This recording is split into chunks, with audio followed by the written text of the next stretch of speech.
sépare, ta grâce nous unit, la joie de ta victoire éclaire notre nuit.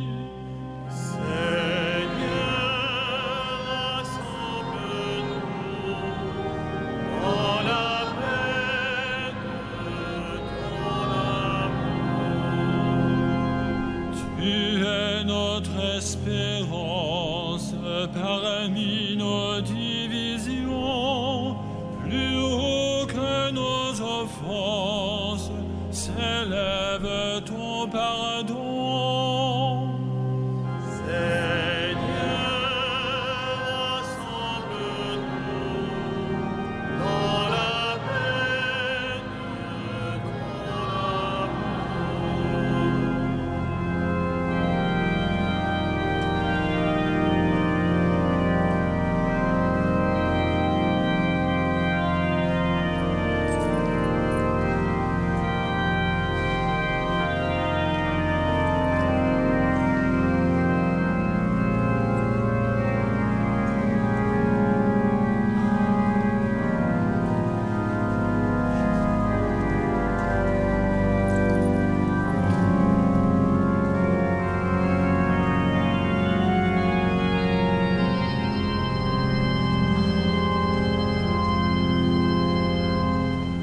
Seigneur, vois la misère des hommes affamés, partage à tous nos frères le pain de l'unité.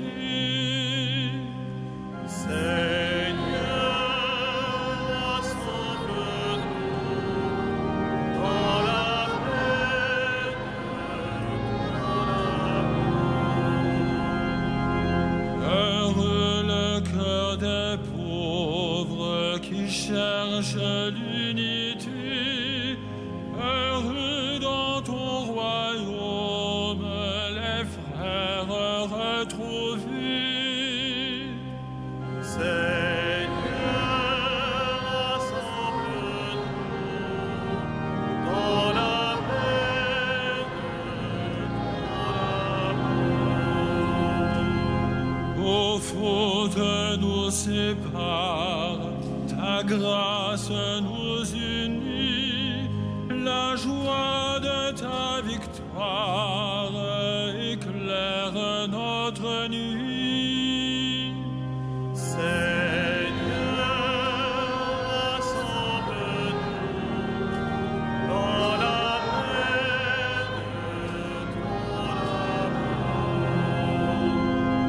Tu es notre espérance parmi nos divisions, plus haut que nos offenses s'élève ton pardon.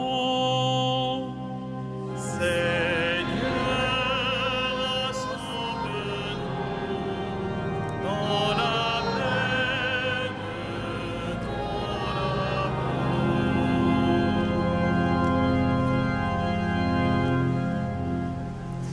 Au nom du Père et du Fils et du Saint-Esprit, la paix soit avec vous. Frères et sœurs, c'est le Seigneur qui nous rassemble ce soir pour prendre place à la table qu'il a dressée pour nous.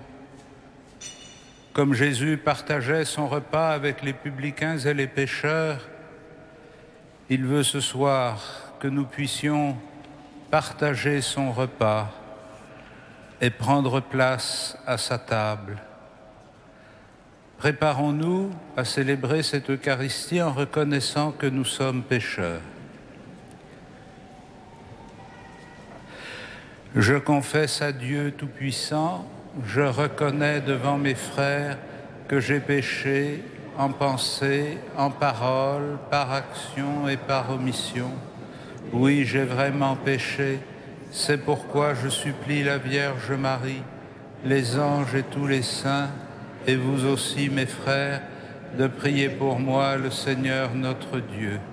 Et que Dieu Tout-Puissant nous fasse miséricorde, qu'il nous pardonne nos péchés et nous conduise à la vie éternelle.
Gloria in excelsis Deo. Et in terra pax hominibus vole voluntatis. Laudamus te. Benedicimus te. Adoramus te. Glorificamus te. Gratias magibus tibi, propter magnam gloriam tuam. Domine Deus Rex Celestis, Deus Pater Omnipotens, Domine Filii unigenite, Iesu Christe. Domine Deus Agnus Dei, Filius Patris, Qui tollis peccata mundi, miserere nobis. qui tollis peccata mundi, suscipe deprecationem nostram. Qui sedes ad dexteram Patris, miserere nobis. Quoniam tu solus sanctus, Tu solus Dominus, tu solus altissimus Iesu Christe, cum Sancto Spiritu, in gloria Dei, Patris. Amen.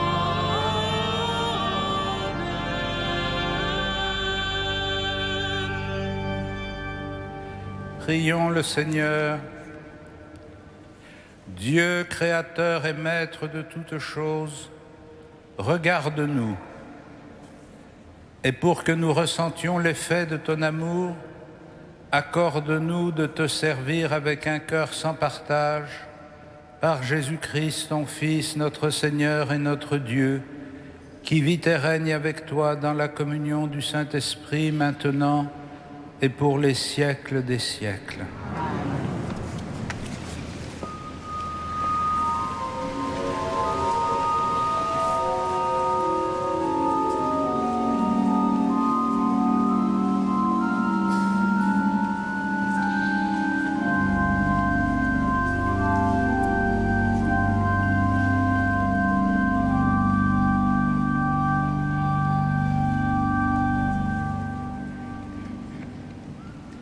Lecture du livre de l'Exode. Moïse était encore sur la montagne du Sinaï. Le Seigneur lui dit : « Va, descends, ton peuple s'est perverti, lui que tu as fait monter du pays d'Égypte. Ils n'auront pas mis longtemps à quitter le chemin que je leur avais prescrit. Ils se sont fabriqués un veau en métal fondu. Ils se sont prosternés devant lui, ils lui ont offert des sacrifices en proclamant : Israël, voici tes dieux qui t'ont fait monter du pays d'Égypte. Le Seigneur dit encore à Moïse : Je vois que ce peuple est un peuple à la tête dure. Maintenant, laisse-moi faire. Ma colère va s'enflammer contre eux et je vais les engloutir. Mais de toi, je ferai une grande nation. Moïse apaisa le visage du Seigneur son Dieu en disant : Pourquoi, Seigneur, ta colère s'enflammerait-elle contre ton peuple que tu as fait sortir du pays d'Égypte par la vigueur de ton bras et la puissance de ta main. Souviens-toi de tes serviteurs, Abraham, Isaac et Jacob, à qui tu as juré par toi-même: je rendrai votre descendance aussi nombreuse que les étoiles du ciel. Je donnerai à vos descendants tout ce pays que j'avais promis, et il sera pour toujours leur héritage. Le Seigneur renonça au mal qu'il avait voulu faire à son peuple. Parole du Seigneur.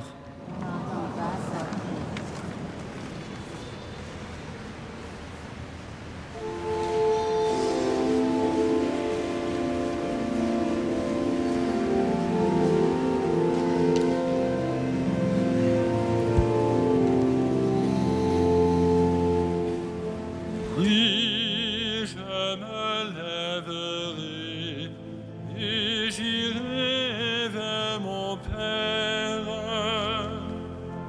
Oui, je me lèverai et j'irai vers mon Père. Pitié pour moi, mon Dieu, dans ton amour, selon ta grande miséricorde, efface mon péché. Lave-moi tout entier de ma faute, purifie-moi de mon offense. Oui, je me lèverai et j'irai vers mon Père. Crée en moi un cœur pur, ô mon Dieu, renouvelle et raffermis au fond de moi mon esprit. Ne me chasse pas loin de ta face, ne me reprends pas ton Esprit Saint. Oui, je me lèverai et j'irai vers mon Père.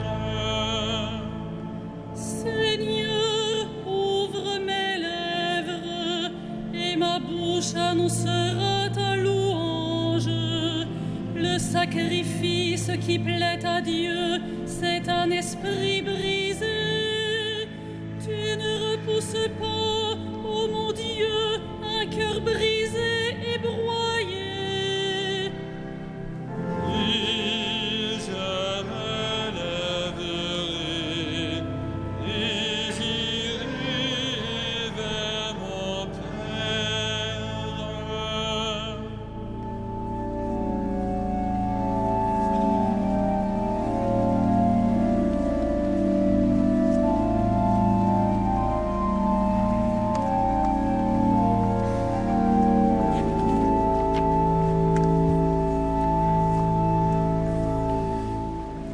Lecture de la première lettre de saint Paul apôtre à Timothée. Je suis plein de reconnaissance pour celui qui me donne la force, Jésus-Christ notre Seigneur, car il m'a fait confiance en me chargeant du ministère, moi qui autrefois ne savais que blasphémer, persécuter, insulter. Mais le Christ m'a pardonné. Ce que je faisais, c'était par ignorance, car je n'avais pas la foi. Mais la grâce de notre Seigneur a été encore plus forte avec la foi et l'amour dans le Christ Jésus. Voici une parole sûre et qui mérite d'être accueillie sans réserve. Le Christ Jésus est venu dans le monde pour sauver les pécheurs. Et moi, le premier, je suis pécheur. Mais si le Christ Jésus m'a pardonné, c'est pour que je sois le premier en qui toute sa générosité se manifesterait. Je devais être le premier exemple de ceux qui croiraient en lui pour la vie éternelle. Honneur et gloire au Roi des siècles, au Dieu unique, invisible et immortel, pour les siècles des siècles. Amen. Parole du Seigneur.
Toi qui es bon et qui pardonne, toi qui recherches la brebis égarée, rends-nous, Seigneur, la joie d'être sauvés.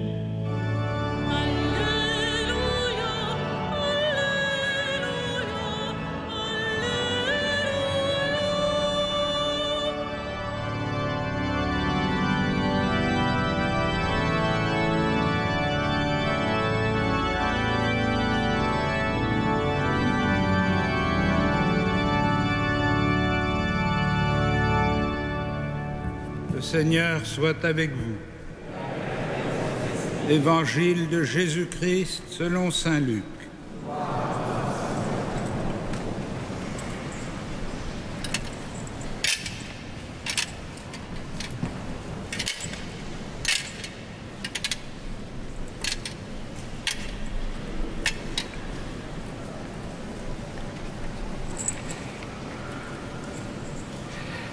Les publicains et les pécheurs venaient tous à Jésus pour l'écouter.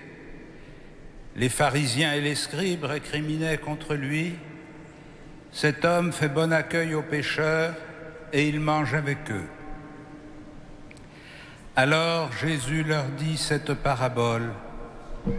Si l'un de vous a 100 brebis et en perd une, ne laisse-t-il pas les 99 autres dans le désert pour aller chercher celle qui est perdue jusqu'à ce qu'il la retrouve? Quand il l'a retrouvée, tout joyeux, il la prend sur ses épaules et de retour chez lui, il réunit ses amis et ses voisins et il leur dit « Réjouissez-vous avec moi car j'ai retrouvé ma brebis, celle qui était perdue. Je vous le dis, c'est ainsi qu'il y aura de la joie dans le ciel pour un seul pécheur qui se convertit, plus que pour 99 justes qui n'ont pas besoin de conversion. » Ou encore, si une femme a 10 pièces d'argent et en perd une, ne va-t-elle pas allumer une lampe, balayer la maison et chercher avec soin jusqu'à ce qu'elle la retrouve? Et quand elle l'a retrouvée, elle réunit ses amis et ses voisines et leur dit « Réjouissez-vous avec moi, car j'ai retrouvé la pièce d'argent que j'avais perdue. » De même, je vous le dis, il y a de la joie chez les anges de Dieu pour un seul pécheur qui se convertit.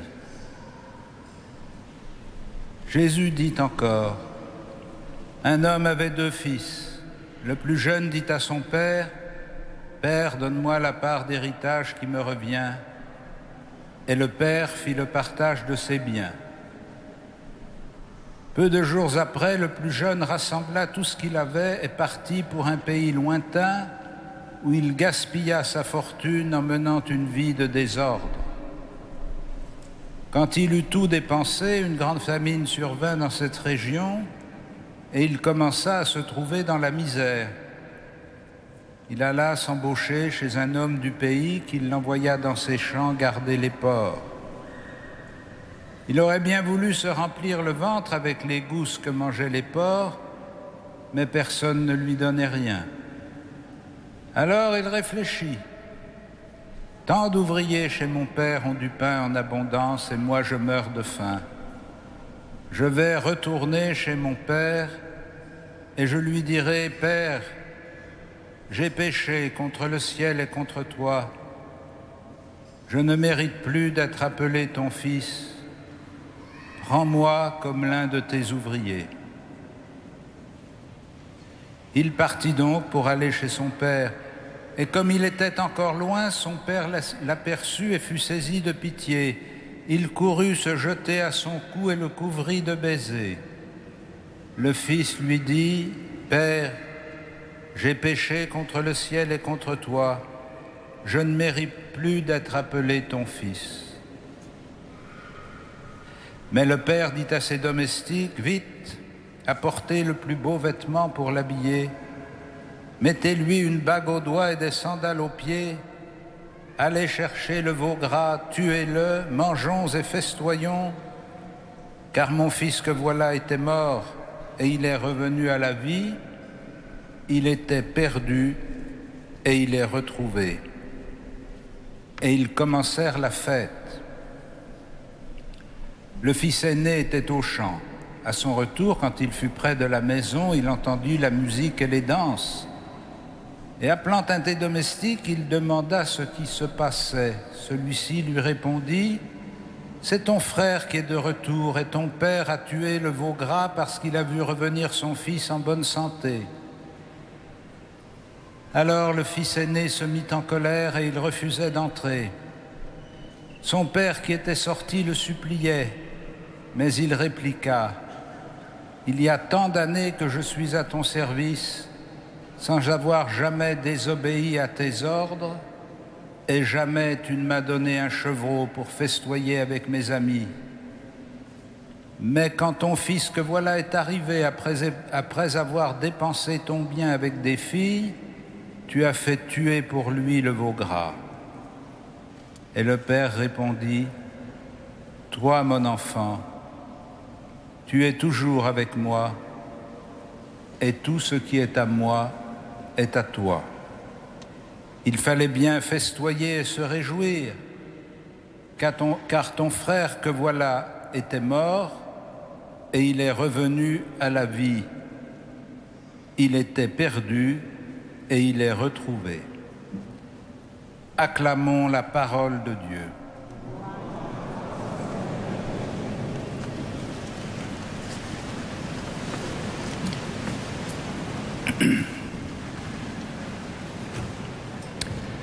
Frères et sœurs, quand Jésus participe au repas des publicains et des pécheurs et qu'il suscite le scandale des scribes et des pharisiens, il veut manifester d'une façon particulièrement éclatante le sens de sa mission parmi les hommes.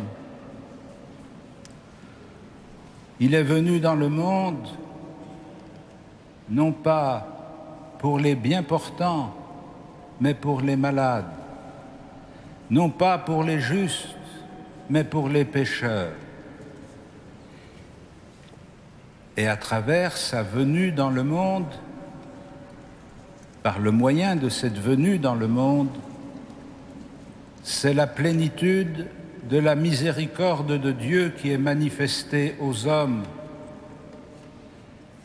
Et comment pourrait-il mieux manifester cette miséricorde qu'en se plongeant au milieu des publicains et des pécheurs et en manifestant par là les destinataires prioritaires de sa présence et de son action. L'opposition des scribes et des pharisiens exprime d'une façon peut-être polémique, mais en tout cas très convaincue, que l'appartenance au peuple élu, au peuple des justes, ne peut pas coexister avec des contacts qui entacheraient leur alliance avec Dieu. Comme si la justice devant Dieu était d'appartenir à telle ou telle catégorie, fut-elle celle que Dieu lui-même a définie par son alliance en lui donnant la loi de vie. Mais le récit du livre de l'Exode nous montre comment, dès l'origine, alors que Moïse vient à peine de recevoir les commandements, le peuple élu qui a été sauvé de l'Égypte, entraîné dans le désert pour parvenir à la terre que Dieu lui a promise, s'est détaché de lui, s'est fabriqué une idole, a voulu changer de Dieu. Si bien que, à travers cet exemple tout à fait emblématique, mais renouvelé tant et tant de fois au cours de l'histoire d'Israël,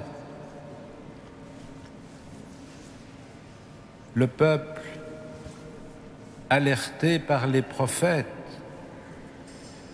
appelé par les prophètes à vivre de la loi, est à même de mesurer lui-même les limites de sa fidélité. Et si les scribes et les pharisiens sont si pointilleux sur les risques qu'ils courraient à fréquenter les publicains et les pécheurs, c'est peut-être plus un signe de leur faiblesse qu'un signe de leur certitude d'être déjà des saints. Jésus n'entre pas dans cette logique. Il n'est pas venu pour condamner le monde,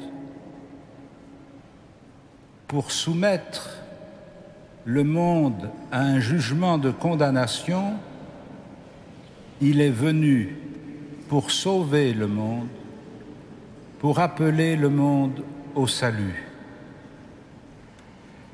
Mais nous le savons bien, le salut auquel le Christ nous appelle et dont il ouvre pour nous le chemin n'est pas un salut qui se réaliserait en dépit de ce que nous vivons, en dépit de ce que nous faisons et sans aucune collaboration de notre part. Comme s'il suffisait que Jésus s'asseye à la table des pécheurs pour que brusquement il ne soit plus pécheur. Et ce serait une interprétation tout à fait exagérée de considérer que ces paraboles que le Christ donne en illustration de sa pratique seraient un encouragement à justifier le péché. La miséricorde de Dieu n'est pas un blanc-seing pour ne pas nous inquiéter de ce que nous faisons, c'est une garantie pour motiver chez nous le désir de vivre mieux. Cette passion de Dieu pour aller à la recherche de ce qui est perdu, cette passion de Dieu pour rendre la vie à ce qui était mort, que nous voyons s'exprimer à travers ces trois paraboles, par l'inquiétude du berger, par la recherche fébrile de la femme, par l'attente anxieuse du Père, cette passion de Dieu d'accueillir et d'attirer les hommes à lui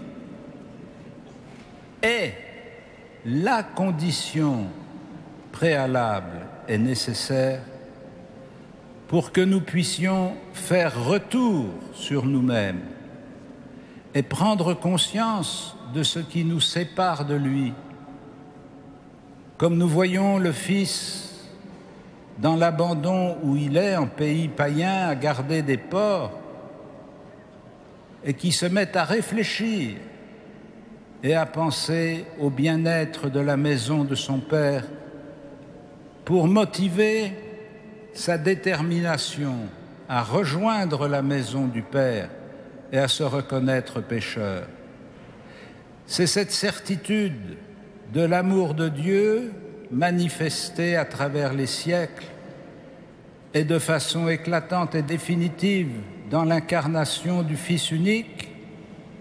C'est cette certitude de la miséricorde infinie de Dieu qui peut toucher nos cœurs et nous faire mesurer le chemin qui nous reste à parcourir pour revenir à la maison du Père. C'est cette certitude de la miséricorde de Dieu qui est l'argument principal qui va déterminer notre conversion. Bien sûr, nous le voyons pour le Fils prodigue. La réflexion lui vient de ses malheurs, de la misère qu'il connaît, de l'abandon où il se trouve. Mais cette réflexion aboutit immédiatement à faire mémoire de la maison du Père qu'il a quittée. Il se peut que nous-mêmes, nous soyons conduits à réfléchir sur notre vie par les conséquences de ce que nous vivons, par les malheurs qui nous accablent ou par les tracas qui nous habitent. Mais ce ne sont ni la misère, ni les malheurs, ni les tracas qui suffisent à provoquer dans le cœur de l'homme une détermination suffisante pour changer de vie et se mettre en route. Ce qui va déterminer et mettre en œuvre la force nécessaire au changement de vie et à la conversion, c'est la certitude où nous sommes que Dieu ne rejette jamais un pécheur qui se convertit, que Dieu attend les bras ouverts pour le serrer sur son sein et l'appeler à nouveau son enfant. C'est dans cette certitude que l'évangéliste Saint Luc veut faire progresser ses auditeurs en leur faisant état de cette proximité de Jésus avec les publicains et les pécheurs, non pas évidemment pour approuver le comportement des publicains et des pécheurs, mais pour montrer qu'il y a un amour plus grand que notre cœur, une miséricorde plus grande que nos faiblesses, une tendresse plus forte que notre péché et qui peut arracher l'homme à son malheur en le remettant sur le chemin de la vie. Frères et sœurs, rendons grâce à Dieu qui nous fait recevoir ce message de miséricorde et d'espérance.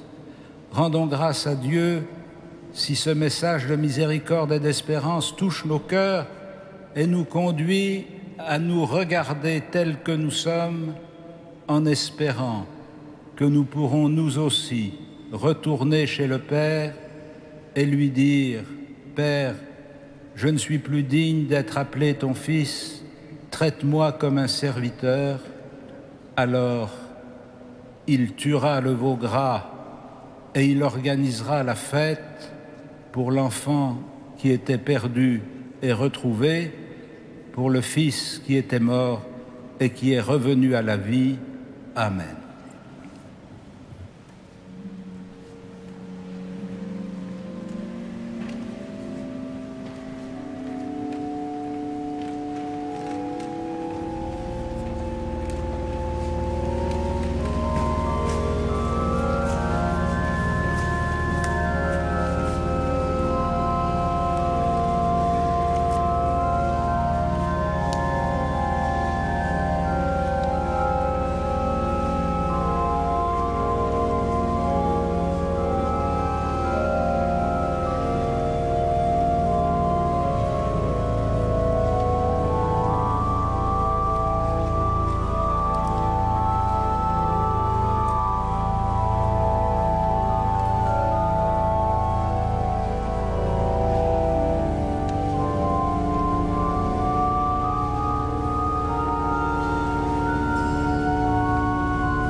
Deum Deum.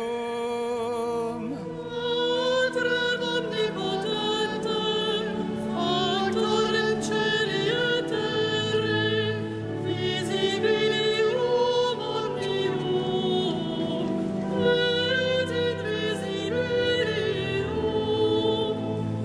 Et in unum Dominum Iesum Christum, Filium Dei unigenitum,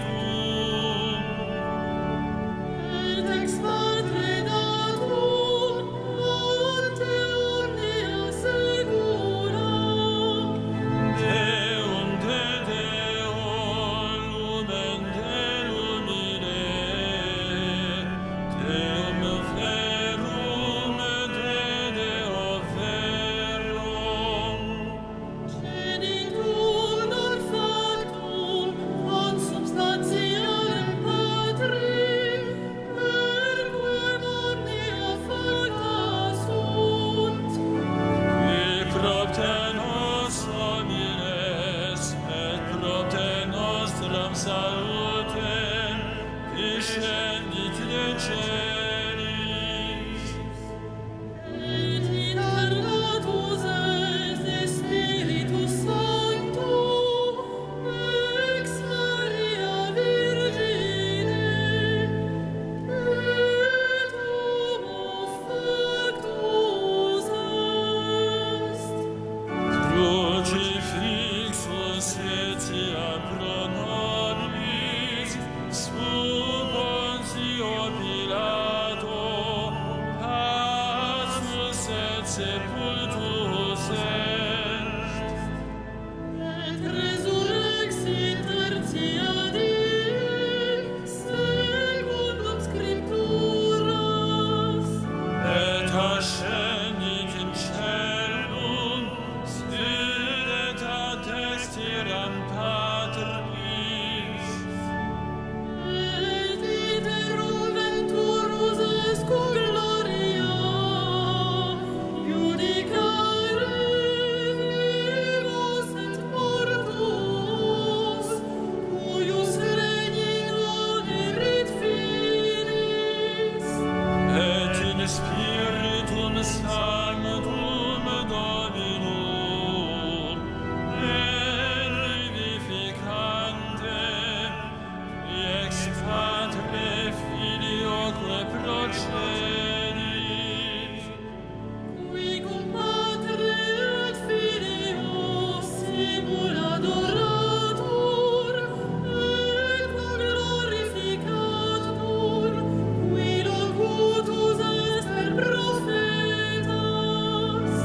et unam sanctam Catholicam, et apostolicam ecclesiam,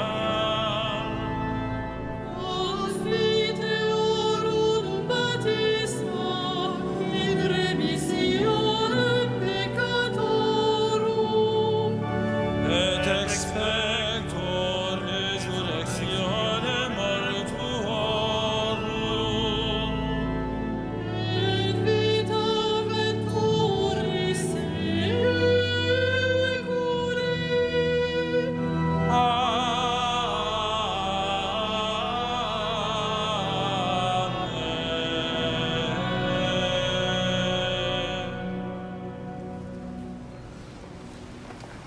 Vous pouvez vous asseoir. Frères et sœurs bien-aimés, la quête de ce dimanche, à laquelle vont procéder les bénévoles zélés, est destinée à soutenir les projets de la jeunesse à Paris. Notre archevêque lance ce 15 septembre un vibrant appel: transformer les nouveaux rythmes scolaires en une occasion de renouveler le catéchisme, ses heures, ses méthodes, ses acteurs, ses moyens. D'autres actions, par ailleurs, sont menées chaque année. Merci donc pour votre soutien financier dont nous avons grand besoin et merci, une fois de plus, pour votre générosité.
Prions ensemble au moment d'offrir le sacrifice de toute l'Église.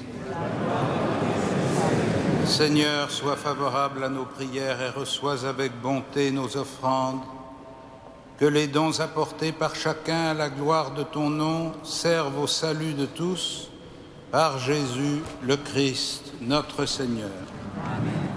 Le Seigneur soit avec vous. Et avec votre esprit. Élevons notre cœur. Le tournons vers le Seigneur. Rendons grâce au Seigneur notre Dieu. Cela est juste et bon. Vraiment, il est juste et bon de te rendre gloire, de t'offrir notre action de grâce toujours et en tout lieu.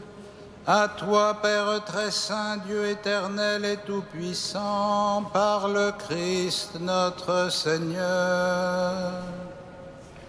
Dans sa pitié pour notre misère, il a voulu naître d'une femme, la Vierge Marie. Par sa passion et sa croix, il nous a délivrés de la mort éternelle. Par sa résurrection d'entre les morts, il nous a donné la vie qui n'aura pas de fin. C'est pourquoi, avec les anges et les archanges, avec les puissances d'en haut et tous les esprits bienheureux, nous chantons l'hymne de ta gloire et sans fin nous proclamons.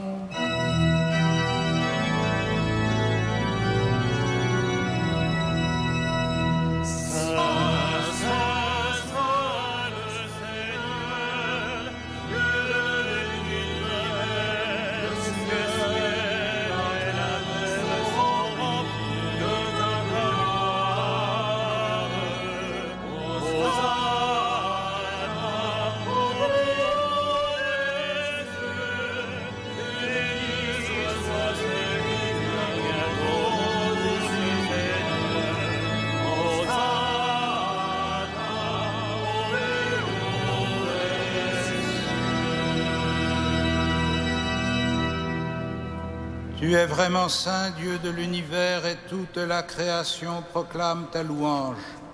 Car c'est toi qui donnes la vie, c'est toi qui sanctifies toutes choses par ton Fils Jésus-Christ, notre Seigneur, avec la puissance de l'Esprit Saint. Et tu ne cesses de rassembler ton peuple afin qu'il te présente partout dans le monde une offrande pure. C'est pourquoi nous voici rassemblés devant toi et dans la communion de toute l'Église. En ce premier jour de la semaine, nous célébrons le jour où le Christ est ressuscité d'entre les morts. Par lui que tu as élevé à ta droite, Dieu Tout-Puissant, nous te supplions de consacrer toi-même les offrandes que nous apportons. Sanctifie-les par ton Esprit, pour qu'elles deviennent le corps et le sang de ton Fils Jésus-Christ, notre Seigneur, qui nous a dit de célébrer ce mystère. La nuit même où il fut livré, il prit le pain. En te rendant grâce, il le bénit, il le rompit et le donna à ses disciples en disant : « Prenez et mangez-en tous. Ceci est mon corps livré pour vous. »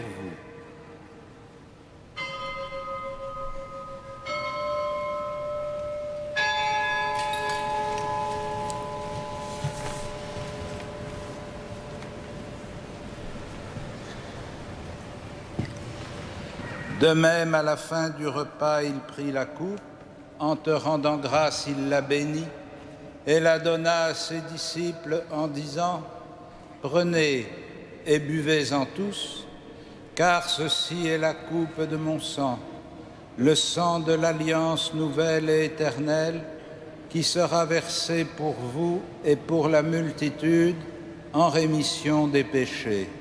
Vous ferez cela en mémoire de moi. »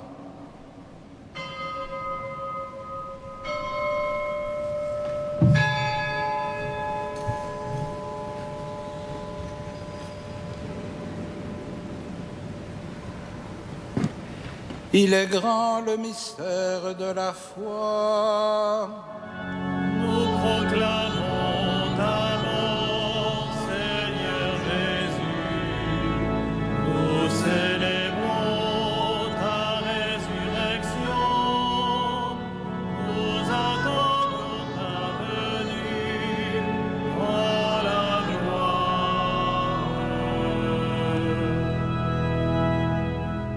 En faisant mémoire de ton Fils, de sa passion qui nous sauve, de sa glorieuse résurrection et de son ascension dans le ciel, alors que nous attendons son dernier avènement, nous présentons cette offrande vivante et sainte pour te rendre grâce. Regarde, Seigneur, le sacrifice de ton Église et daigne y reconnaître celui de ton Fils qui nous a rétablis dans ton alliance.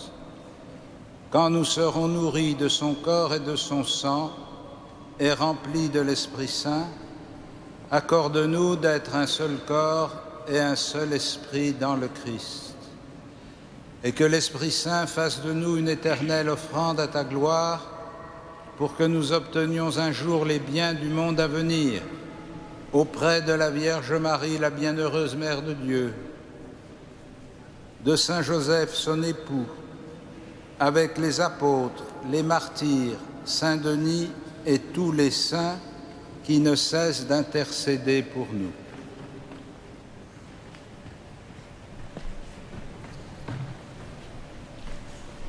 Et maintenant, nous te supplions, Seigneur, par le sacrifice qui nous réconcilie avec toi, étends au monde entier le salut et la paix. Affermis la foi et la charité de ton Église au long de son chemin sur la terre. Veille sur ton serviteur, le pape François, notre évêque André, ses auxiliaires, l'ensemble des évêques, les prêtres, les diacres, tout le peuple des rachetés. Écoute les prières de ta famille assemblée devant toi et ramène à toi, Père très aimant, tous tes enfants dispersés.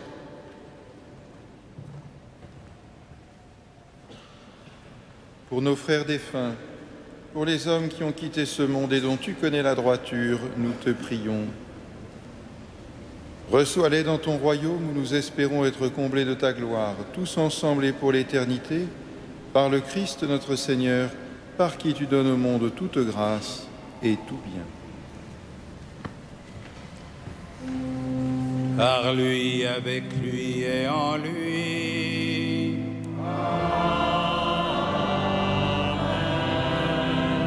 À toi, Dieu le Père Tout-Puissant, dans l'unité du Saint-Esprit.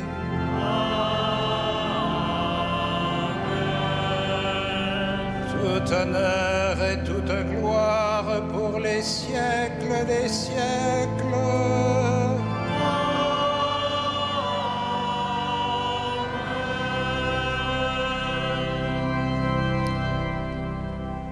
Unis dans le même esprit, nous pouvons dire avec confiance la prière que nous avons reçue du Sauveur. Notre Père, qui es aux cieux, que ton nom soit sanctifié, que ton règne vienne, que ta volonté soit faite sur la terre comme au ciel. Donne-nous aujourd'hui notre pain de ce jour. Pardonne-nous nos offenses, comme nous pardonnons aussi à ceux qui nous ont offensés, et ne nous soumets pas à la tentation, mais délivre-nous du mal. Délivre-nous de tout mal, Seigneur, et donne la paix à notre temps. Par ta miséricorde, rends-nous libres du péché, rends-nous forts devant les épreuves en cette vie où nous espérons le bonheur que tu promets et l'avènement de Jésus-Christ, notre Sauveur.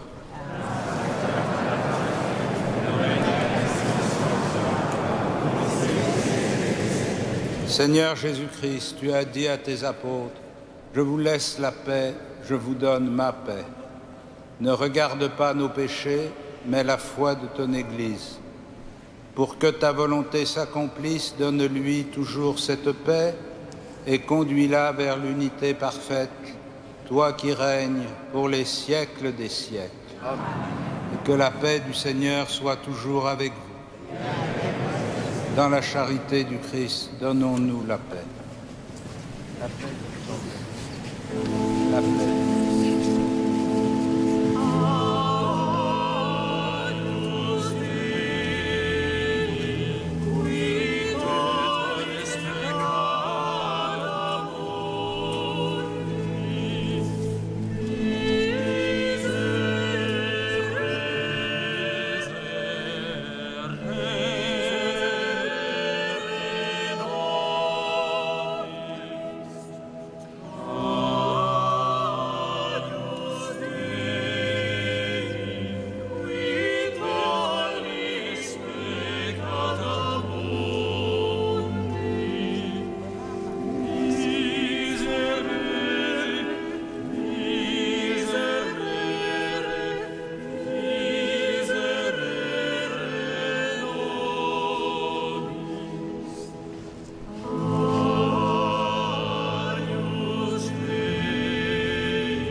Heureux les invités au festin des noces de l'agneau.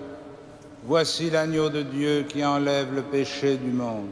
Seigneur, je ne suis pas digne de te recevoir, mais dis seulement une parole et je serai guéri.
Frères et sœurs bien-aimés, quelques annonces pour cette rentrée que nous vivons. Tout d'abord, nous accueillons ce mois de septembre 3 prêtres nouveaux à la cathédrale, le Père Jacques de Longeau de Paris, président de la faculté Notre-Dame, que vous avez déjà rencontré, et puis le Père Emmanuel Da du diocèse de Banfora au Burkina Faso, qui poursuivra des études de droit canonique, ainsi que le Père Alexis Bewadinou du diocèse de Porto Novo au Bénin, qui sera étudiant en économie. Vous pourrez prendre une carte, comme ça vous permettra de découvrir ces belles villes, ces beaux diocèses et ces beaux pays. Le jeudi 19 septembre à 15h, 15h15, mais enfin il est mieux de prévoir de venir un peu avant, inauguration du petit pont Cardinal Lustiger. En effet, afin d'honorer la mémoire du cardinal Jean-Marie Lustiger, la mairie de Paris a décidé d'associer son nom au petit pont, au bas de la rue Saint-Jacques, en quelque sorte, situé à l'extrémité sud-ouest de notre parvis Notre-Dame, place Jean-Paul II. Dorénavant, ce pont sera dénommé Petit pont Cardinal Lustiger. Il sera donc inauguré le jeudi 19 septembre prochain, à 15h15, par le maire de Paris, M. Delanoë, en présence du cardinal 23. Nous nous réjouissons de cet hommage rendu par la ville au cardinal Lustiger, lui qui était attaché, vous le savez, à Paris par tant de liens. Tous ceux qui le souhaitent sont invités à participer librement à cet événement. Il est conseillé d'arriver un peu avant l'heure, il n'y aura pas de place assise. Vous pourrez ainsi faire un pèlerinage au cœur de notre belle cité, descendre la rue Saint-Jacques, passer le petit pont Lustiger, arriver sur le parvis Notre-Dame, place Jean-Paul II, et prendre un peu de repos au square Jean 23 en repartant par le pont de l'Archevêché. Belle promenade pèlerine en perspective. Par ailleurs, le samedi 21 septembre à 9h30, il y aura ici même l'Assemblée diocésaine, lancement de l'année par le cardinal 23. En conséquence, il n'y aura pas de messe à 9h ni à midi. Vous avez les prochains rendez-vous sur votre feuille, donc gardez-la précieusement. Et puis au mois de septembre, tous les soirs, sauf le vendredi à 21h15, il y a 2 exceptions, le 23 et le 24, il y a donc le film Notre-Dame de Paris, cathédrale vivante. Vous pouvez donc venir, l'entrée est libre. Enfin, notez dès maintenant la messe solennelle de Louis Villerne, le mardi 24 septembre à 20h30. Nous allons pouvoir maintenant terminer notre célébration dominicale en étant debout.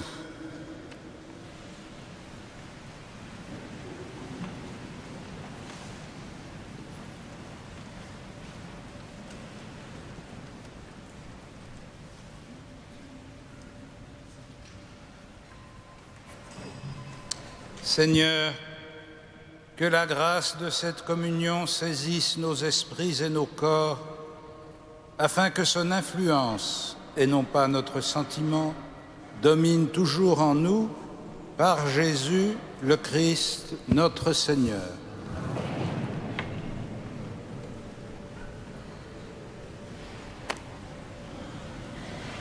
Le Seigneur soit avec vous. Et que Dieu Tout-Puissant vous bénisse, le Père, le Fils et le Saint-Esprit. Allez dans la paix du Christ.